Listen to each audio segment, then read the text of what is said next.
opportunistic, and you're right here just really trying to grab And then on the brevemente en español. 3 days ago, and that he supports Trump. So no, this is an opportunistic. I understand why people do it. They're desperate. No, you don't they want to live their understand. life. That frankly endangers the lives of people that are on the journey, even It's the adults, but dangerous, especially they're the here. children. Stop using them like political power. That is Florida Senator Marco Rubio being heckled during a press availability last Friday when he was outside after touring a detention center. He joins us right now from our nation's capital. Senator Rubio, what is going on with people who are trying to not only interrupt folks like you, but at the suggestion of Maxine Waters, get up in the face of elected officials and members of the cabinet? What's going on here? Well, first of all, this was one guy, okay, who happens to lead an organization. He's not some, everyday person. He's an activist who leads United We Dream down in Miami, and he, this place was far away, so he drove down there just to do that. So it's not like a popular uprising. It's one guy, a professional protester. And the funny thing is, the media people finally turned to him and said, "Can you be quiet so we can, finish the press conference because we're here to get footage." The other thing is, it's kind of dumb because the center down in Homestead where I was at, almost everybody in there, 95% of the kids there are unaccompanied minors. So if we close that center, what you're saying is just put these kids out in the street. Right. Most of those kids spend 25 days there on average, which means the reason why they're there for 25 days is before we turn them over to somebody, a family member, whoever it might be, shouldn't we verify that that person is not a criminal, that that person is a safe home, the things you would want to do. And so if you close down that center, you're just basically saying put these kids out in the street. I know you're working. You're working on sorry. legislation, and the president just tweeted this out. He said House Republicans should pass the strong but fair immigration bill known as Good Lat 2 in their afternoon vote today, even though the Dems won't let it pass in the Senate. Passage will show that we want strong borders and security while the Democrats want open borders, which equals crime. When? Your thoughts? So my thoughts are threefold. The number one thing we can do to stop this is help countries like Honduras, El Salvador, and Guatemala defeat these gangs, okay? Because if you read these reports, I've met these people.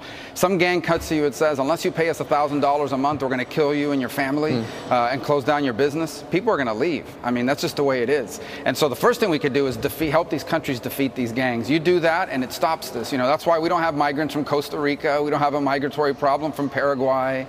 We don't have a migratory problem from Chile, because those countries don't have these gangs like MS-13 scouring the country.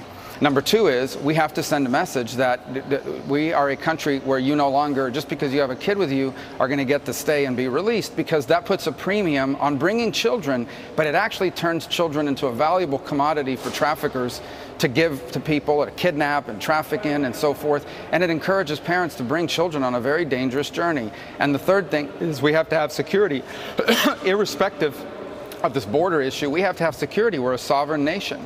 So we need to do all three of those things if we're serious about bringing this under control. I would just say this: it is cruel to have a policy that encourages people to come here on a dangerous journey with children. And that's what our current policy for years has done. That is cruel, and we need to end it. Senator, I know you're one of the people who's really worried about the theft of our technology thanks to China. They want to get to #1 by 2025, but they don't want to earn it. They want to steal it.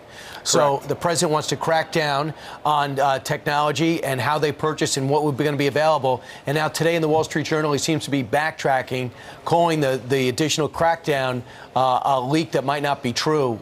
You talk to the president. What's he prepared to do against China?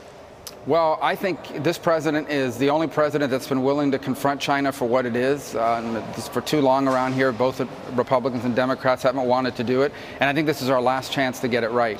We have to have a proper balance with them. What they are trying to do is they are trying to have a high-tech world that they dominate. And the way they're going to get there is by stealing our stuff, or basically by buying up these small American companies in key sectors. We can't allow that to continue. We've got to confront that now. If we don't do it now, it's going to be too late in 5 years. And then we're all going to live in a world in which the Chinese dominate the technology that we need to defend ourselves and to fuel an economy. We cannot let that happen. So I hope the Wall Street Journal report is not true and the president comes out with those regulations. I already filed a bill that does what the president's going to do by regulation.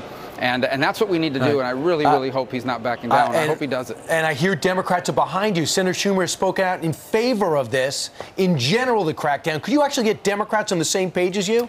Yeah, that's one of the interesting things about this issue. With all the fighting going on in America, the one thing I think has bipartisan support is the fact that we have to confront China. You know who our biggest opponents are? The CEOs of multinational corporations who don't really care in many cases about American national security or where America is going to be in 10 years. They just want access to 1.3 billion customers in China. And they are in favor of anything that allows them access to those customers over the next few years so they can show strong profits and get their bonus. And they come back to DC and they lobby against us and in favor of China. Tell us their names. Tell us their names, because that's not our national interest. It's all the big companies. It's all, look, Apple goes around the world talking about privacy. Apple turned the cloud in China over to the Chinese government. But in America, they won't even help the FBI or law enforcement get into the phone of a criminal to see who that criminal was conspiring with. So these are the kinds of things that we need to be talking about, this sort of hypocrisy. Okay. Thank you very much, Marco Rubio, joining us live from the Russell Rotunda, telling us about what he's got in store for all of that. Thank you, sir. Yep. Thank you. Yes, sir.